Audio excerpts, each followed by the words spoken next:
Welcome to the second episode of starting a YouTube Maker channel. In the last episode we talked about the planning phase, the things you should probably do before starting, and today we're talking about gear.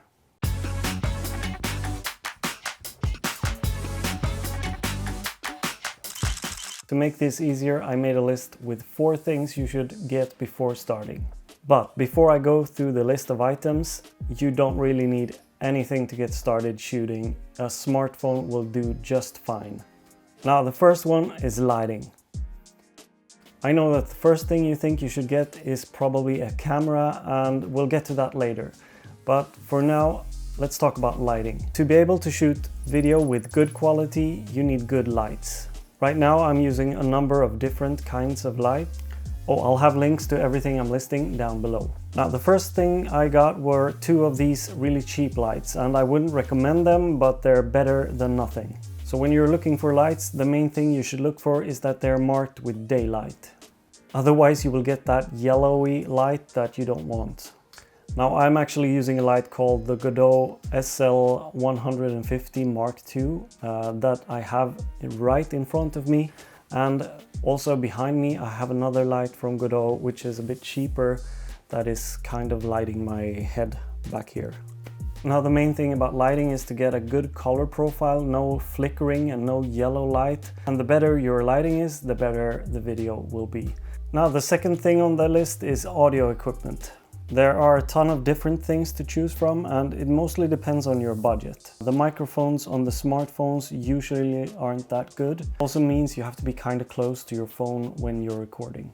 So a cheap option is to get a cheap lavalier mic with an extension cord that you can connect to your iPhone or to your camera. Or you can get a shotgun mic that you mount to your camera, and that picks up a lot more audio.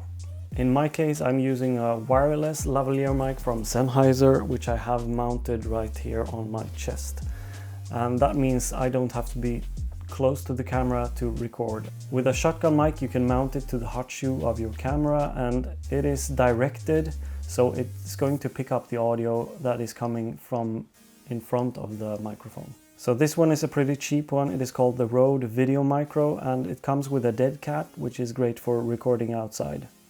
The thing about audio is that it's actually listed as one of the most important things for YouTube videos. If the audio is bad, people tend to skip that video and watch something else. So just make sure you can record with the high quality audio. Now the third thing on the list is the camera, and if you have a smartphone, you're good to go. I assure you, you're good to go. Maybe with additional lighting and a lavalier mic, and you're good to go. Most modern phones have full HD or even 4K, and the quality is outstanding. Now there are downsides to using your phone. For one, you might need your phone for something else, like I have my notes on my phone right now. And the quality will of course be better with a DSLR or a mirrorless camera. Now in my case, I first got this, which is the Canon M50. It's a great camera which is not that expensive. It has a flip screen LCD, and it records up to 4K, but the 4K is really cropped and has no autofocus. So I've been recording in 1080 with this, and I've used this for almost all of my projects. And it still is a great camera for the price. I think it comes in at around $600 with the kit lens. So this is a kind of a budget camera, and it kind of felt limiting to me, so I actually got a new camera, which is the Fuji X-T4, which I'm recording on right now. The Fuji also has a flip screen LCD, and it is weather sealed, which for me is kind of important as I'm shooting in a dusty environment. Now there are of course a ton of great cameras in different price ranges, so just do your research before you get something and find something that you are happy with. And here it can also be important to look at different sized lenses. This is the kit lens that came with the Canon M50, and I've used that kind of much as it goes from 15 to 45 millimeters, so I can shoot kind of wide but also zoom in.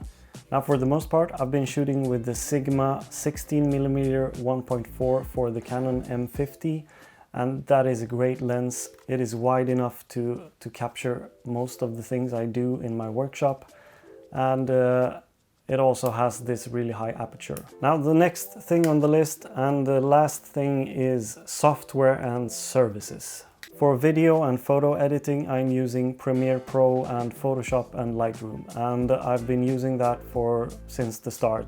And there are a lot cheaper alternatives, or free alternatives even, and I'll link some of them down below. Also, to add music, I've been using a service called Epidemic Sound, and there are free alternatives there as well. YouTube have their own library of music that you can use royalty-free. Now, if you have all of the stuff I mentioned, make sure you learn everything, try different settings, try positioning the lights differently, and try the audio and see what works and what doesn't work. Now, I can't stress enough, you only need your cell phone to get started. And the best thing is just to get started and release a video and keep perfecting it over time. That's what I did, at least. Just remember, it won't be perfect from the start. And I also heard other people say you can just use your cell phone before I started. And I was stupid enough not to follow that advice. You're better off getting lights and audio equipment first and getting a camera later on. Alright, that's it for this one. In the next episode, we'll be talking about the workshop. I'll see you then. Bye.